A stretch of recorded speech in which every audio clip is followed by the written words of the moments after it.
تجربة جديدة مع رون المصري في بورسعيد. ميمت كافيه جديد لسه فاتح في بورسعيد وعامل ديكورات جامدة جدا بمناسبة الكريسماس. الديكورات بتاعته بره وجوه بجد خطيرة. المكان الفايبس بتاعته تحفة وكل حاجة اوبن. دي تلاجة الحلويات فيها فرايتي كتير من الحلويات. وده الاوردر بتاعنا، طلبنا كل انواع الكوفي، كابتشينو، فلات وايت. انا جربت كابتشينو كان طعمه حلو قوي، والقهوة المستخدمينها مظبوطة ومعمولة حلو جدا.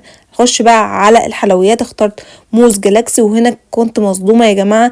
الموز الجالاكسي كانت صعبة قوي وبتتقطع بصعوبة جدا، بس هنشوف طعمها هيبقى عامل ازاي. وفعلا زي ما توقعت طعمها كان سيء. طلبت من الاستاف ان هو يغيرها لي لان طعمها كان مش حلو خالص، فغيرها لي بالفعل وجاب لي موز كندر بوين. وقلت لما اجربها يا رب تكون احسن من الجالاكسي، ونقول بسم الله.